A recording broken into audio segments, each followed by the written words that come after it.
Hi all. Welcome to my virtual presentation on designing the path forward security awareness for the indifferent workforce. Today we'll cover discussing security awareness overview, designing the path forward, and then we'll wrap up. But first, a little about me. Hi, I'm Rose. I am a governance risk compliance consultant with CISO. I've been at CISO for about a year and a half now. I have about 14 years in IET. 9 of those years are in security. I have a bachelor's in advanced networking and a master's in cybersecurity and information assurance. My industry experience goes from DoD, which I did serve about 8 years in the Navy, to healthcare, education, and retail. But outside of those professional things, I'm passionate about fitness, reading. I love cat memes, my family, dance, and of course, security awareness. This year, I am super excited and proud to be presenting at BSides Columbus. I actually had my very first presentation at BSides Columbus last year. And so it's really exciting for me to be back and be presenting another governance compliance type presentation, and can't wait to see all the other presentations that will be at the virtual conference this year. So let's jump into discussing security awareness to level set.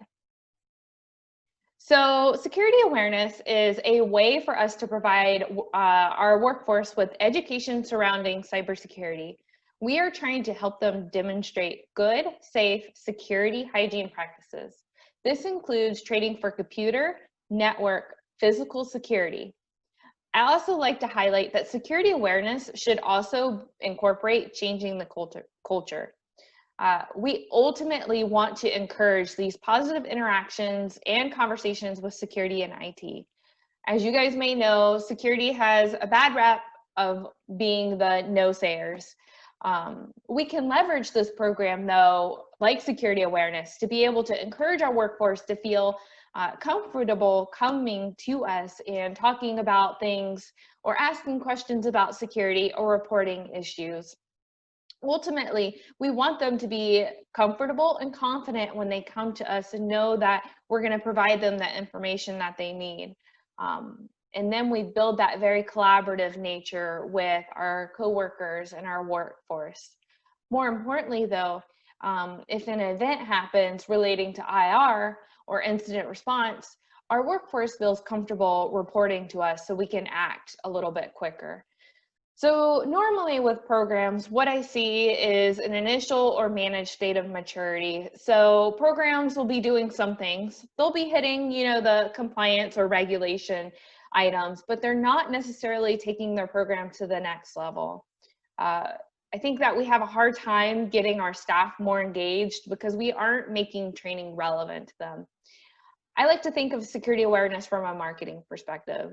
We want our workforce to want to buy or invest in the skills that we're sending out to them. If we're just sending out the skills and we have no reason for them to invest, then they're just going to complete the training as required, but not actually put those skills into practice, which is what we ultimately want them to do. If you guys are familiar with SANS, I would highly recommend reading into some of the materials they have. They have a really great white paper on designing your program more like marketing to get your workforce to buy those skills. Very interesting article that you could read for that. So moving on, let's first talk about the common problems that we typically see. This list that you'll see on here isn't all-encompassing. Really, it's just to give you an idea of the problems that you may see with your program. I've broken the problems into 2 different areas, and those are training problems and behavioral problems.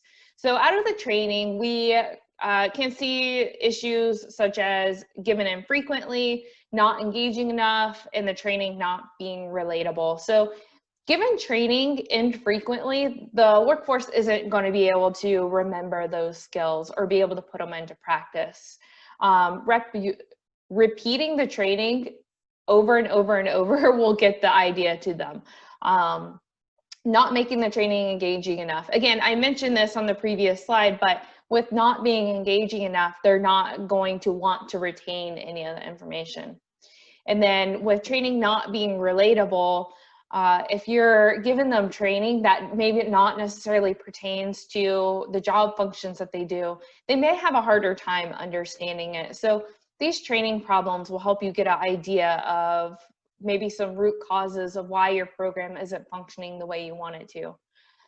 So we also have these behavioral issues. So not reporting suspicious behavior and repeat offenders. With this, you're trying to encourage your workforce to put these skills into practice that you've taught them. If you do not see them reporting suspicious behavior, then that's an indication that they're not really understanding the training, or they may not understand who to report to, which also is a problem. So you want to have your users not repeating the same mistakes over and over and over again. So again, you want to get to the bottom of what these problems are and do a root cause analysis over your whole security program. Before we move off this slide, I would like to point out the meme that I threw in here. I did throw a lot of memes into my presentation. They always make me chuckle.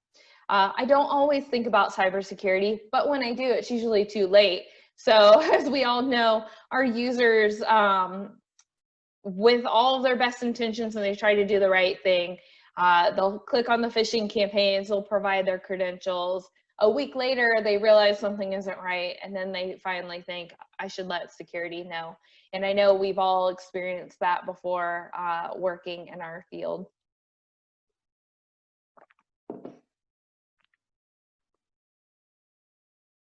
So before we move on to implementing security awareness, let's talk about some metrics that have been reported recently. So this report comes from Phish Labs, which I've added as a reference at the end of this presentation if anybody was interested about reading these metrics in depth. I highlighted a couple interesting metrics though. So one of those is 98% of attacks in user inboxes contain no malware. These attacks were attempting just to get credentials or have email scams. So I think the attackers or threat actors are more focused now more than ever on obtaining access via credentials. This is a stepping stone to business email compromise, which could set the company up with significant consequences. I know I recently, as part of my role as a consultant, have seen a lot of different business email compromise and things like that occurring where once they get access into the account, they're setting up email forwarding rules or downloading the user's mailbox or whatever it may be. And so there's a whole lot of information in there that could be potentially compromised. So it's important that these users are getting good training on what not to do and when to report it if something does happen. Another interesting metric within this is that the most effective lures were from finance, HR, and e-commerce. And so I think people see that HR or finance related anything coming to them and they want to immediately act without thinking, which unfortunately is what the threat actor is trying to get them to do. Our job in security, though, is to train our users in a way that they think first and then react later, reacting with letting security know or taking the appropriate steps, not clicking on the email and providing their credentials or whatever information is being asked of them.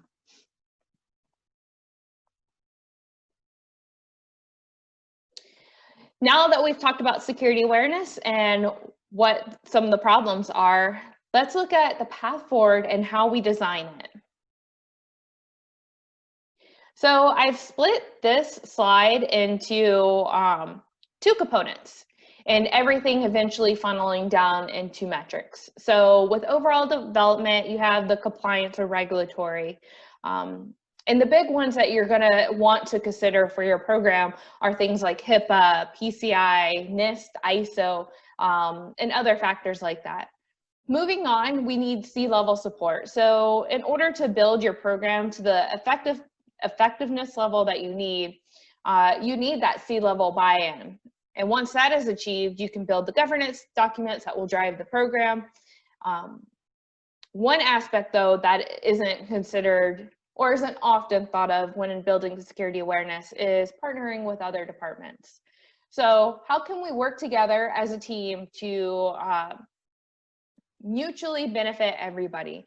Can you utilize skills from other teams? For example, can you partner with marketing to come up with targeted marketing material for your workforce? Or partnering with production teams to find out security related training that would be interesting to them, such as vulnerabilities. For the other side of program components, we have training and social engineering. This is going to be the actual training the staff sees and or completes. So just in my experience, the most difficult aspect of implementing security awareness was getting the buy-in from the C-level or the workforce. I often got the impression that they feel security awareness was just another thing to do. Again, we aren't making it relatable for them. This is where thinking of security awareness as marketing is such an interesting and good concept. We want the C-level or the workforce to buy or invest in these skills that will benefit them and the entire company. And often people, they forget that they're learning skills that are applicable to anything they do, regardless if they're at work or not. So we live in the technology age now, and we should really be teaching our cybersecurity skills to the workforce so they could go out and be able to do whatever they need to on technology without compromising themselves or the company that they're working for. So at the bottom of the slide, you'll see that everything eventually funnels down into metrics. Ultimately, with any program, you want to have the output of your program funneling into some sort of metric, some sort of dashboard. Those metrics are going to give you indications of how your program is working. And if it's not working effectively, the metrics are going to demonstrate that. Once you have those metrics, you should be prompting your program into a continuous improvement cycle, right? So you could take those metrics, you could figure out the root cause analysis and start figuring out where to improve this program. And so now you have yourself in this constant state of improving with your C-level buy-in and hitting your compliance or regulatory marks. So now we're going to move on to the different types of training that staff can receive. So this includes web, in-person, correspondence, behavioral, role, and group-based. Each type of training has different methods of delivery that could be used. And, you know, there's definitely a lot of different ways to conduct training. Ultimately, I think we just need to recognize that everyone learns differently. So while web-based may be less impactful to the workday and easier, are they really obtaining the skills we want them to? So with these programs and with security awareness, a combination of all of these things will be ideal for your organization to get it to a maturity level that's acceptable. So you could do in-person classes every once in a while. You could do correspondence. Newsletters are really easy to pull together and send out. And then if you're using a platform such as KnowBe4, you can use the web-based materials and all the games and items that they have in those particular platforms. Another item that, you know, isn't quite talked about enough within security awareness is the behavioral, role, and group-based type trainings. So this training is tailored to different groupings of people. The group-based would really be tailored, or role and group-based is tailored to those groups of people that are looking or performing certain job functions. So you have like developers or administrators that may have, you know, elevated privileges. And so now they're receiving more customized training that is a little bit above and beyond the normal parameters of security awareness training. but it's providing to them more security skills relevant to the job role that they're performing, which is essential for a company to, continue to be successful. So we have frequency of training. That is something also that needs to be discussed when you're developing a program. Normally, what we see is programs trying to get the check mark for compliance or regulation requirements. So this is PCI, HIPAA, ISO, NIST, whatever. They're trying to just get those check marks. Okay, we have to get this. We have to do training because HIPAA requires annual training. And that's all that they're doing, which we want to get away from just doing the bare minimum. We want to bring our program to the next level of maturity, and we do that by doing more frequent trainings based on those different types of training that I just covered. So another component of the training is being event-driven. So with event-driven, companies will have the training done at new hire and annual. So if you're just doing training at new hire and annual, while you're meeting the intentions of what you may need to do from a compliance factor, your staff won't really retain the information if you're only doing it at new hire and annual. Especially at new hire, your staff is coming into a new environment, a new role.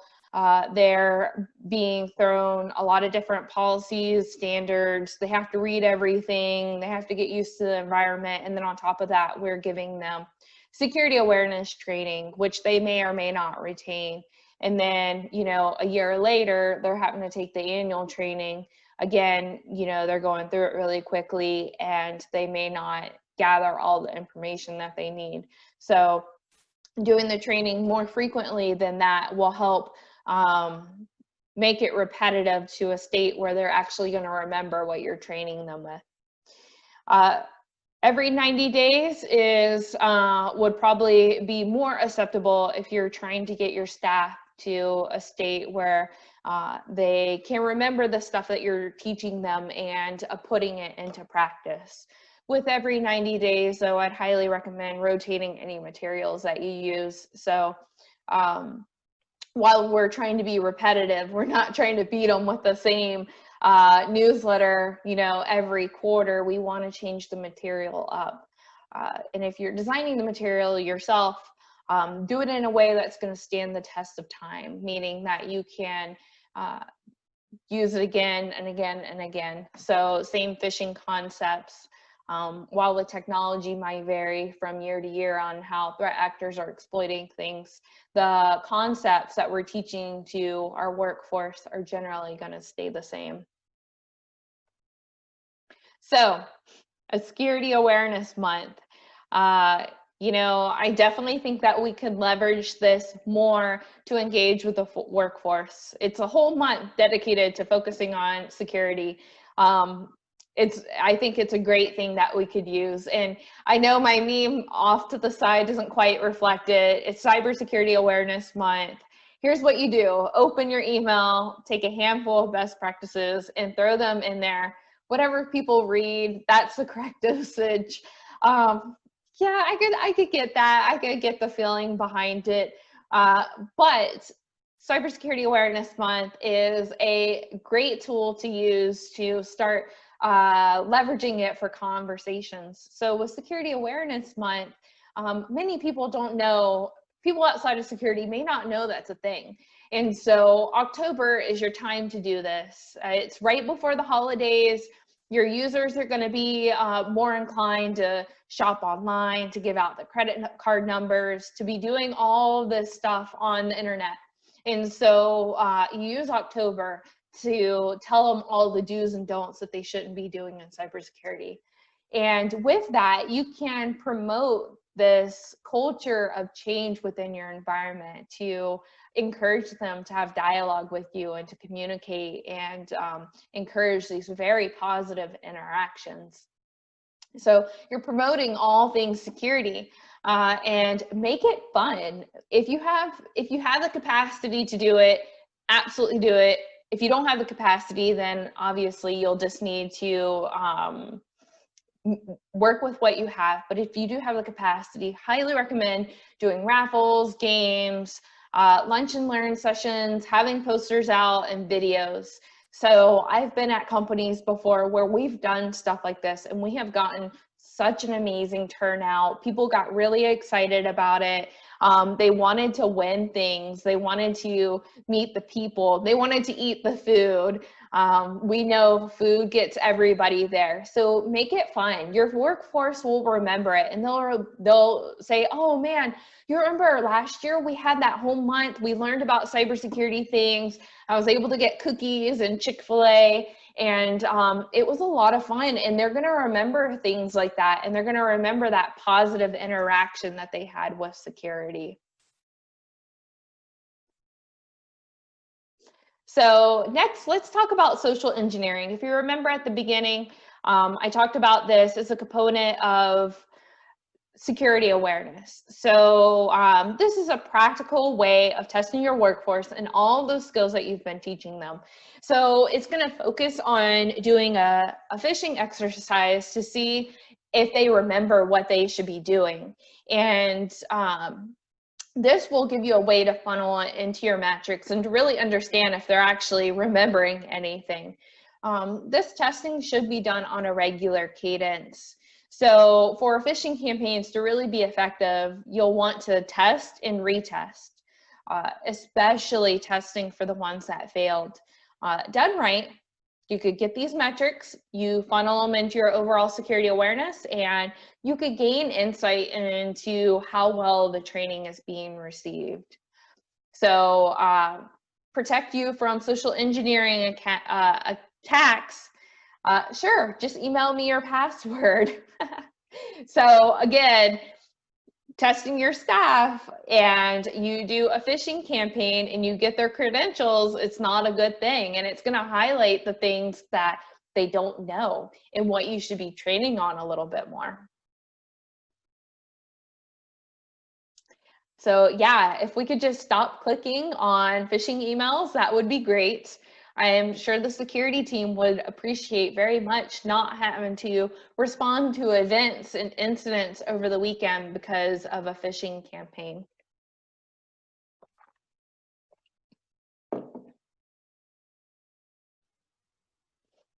Well, talking about incident response is something that I like to consider as part of the security awareness. It's one component that I notice that may get overlooked. Incident response is the way in which your team can respond to an incident and minimize potential consequences to the organization. So they will give them the capability to respond if an event or incident occurs. Organizations that aren't as mature may not be testing the responsiveness. This could lead to issues when an event or incident situation occurs. So the tabletop exercise is where you gather the key personnel and you walk them through a potential scenario. The people that you would typically include would be the security team, top executives, so anybody designated on the communication plan of an incident response plan. Once you do the tabletop, you can use all the gathered responses, the information that you took down during the tabletop, and generate plans or run books, which will help them respond if an event or incident occurs. So incident response is a program all in itself. Incident response, tabletops and training and stuff like that should absolutely be considered with security awareness.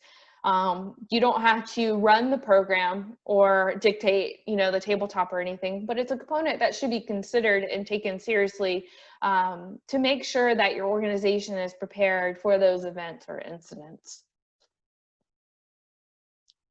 So we're going to wrap up this presentation discussing metrics.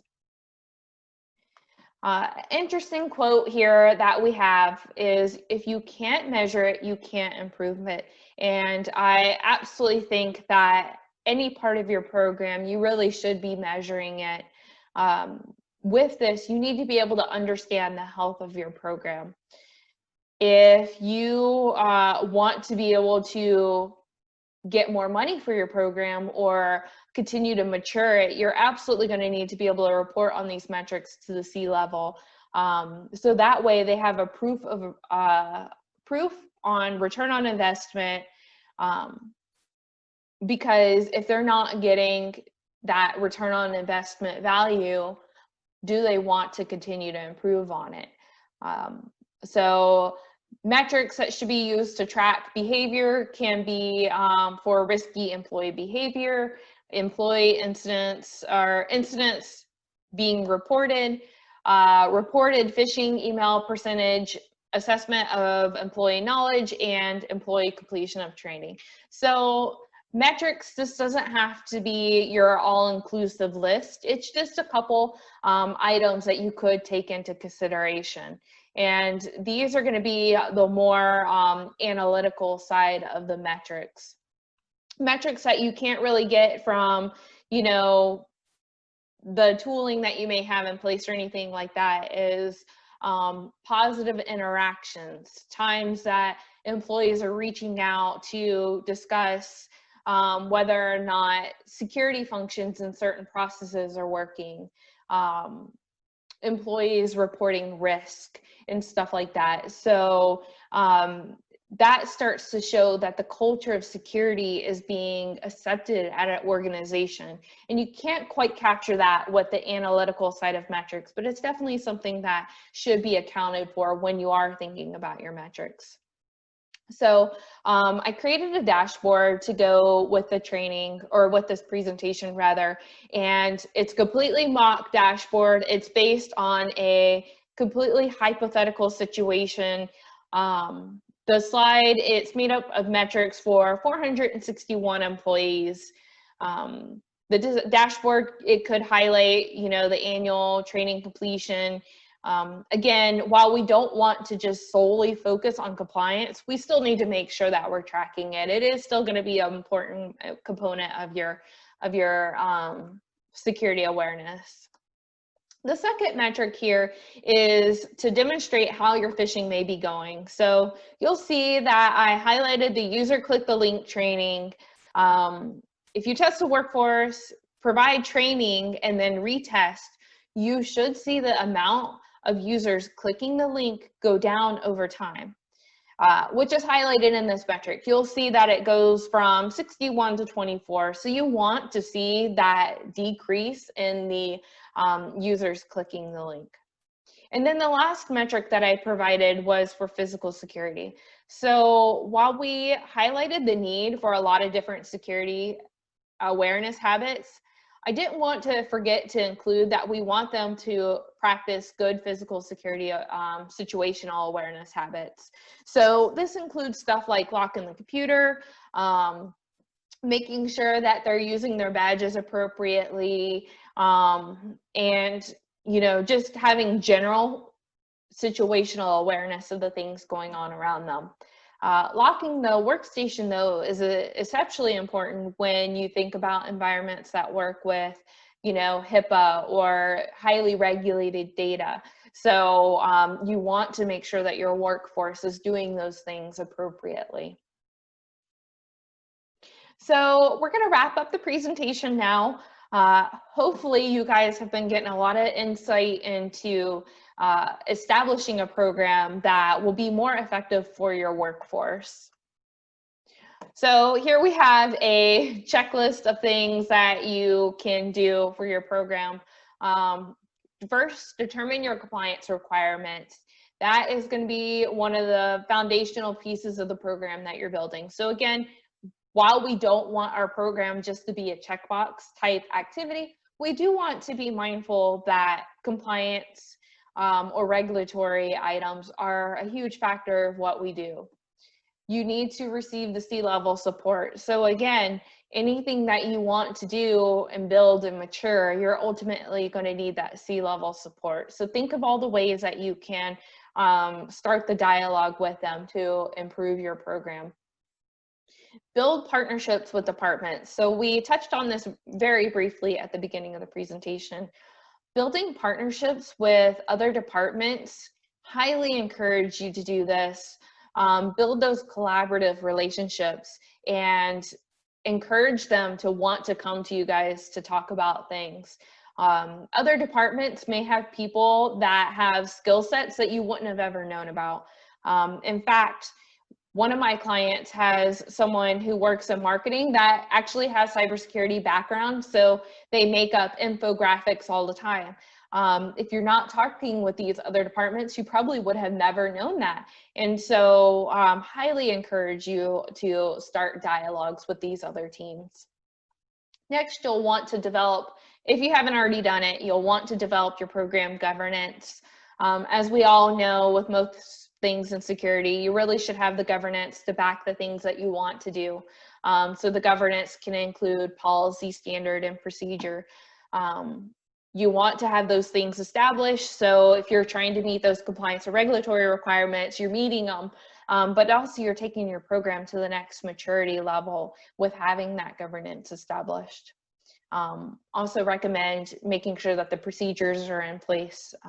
That way, if you are the single point of failure, you are putting someone in a position to be able to continue to run that program after you have went to work on something else or you're out of the office. Develop the training materials.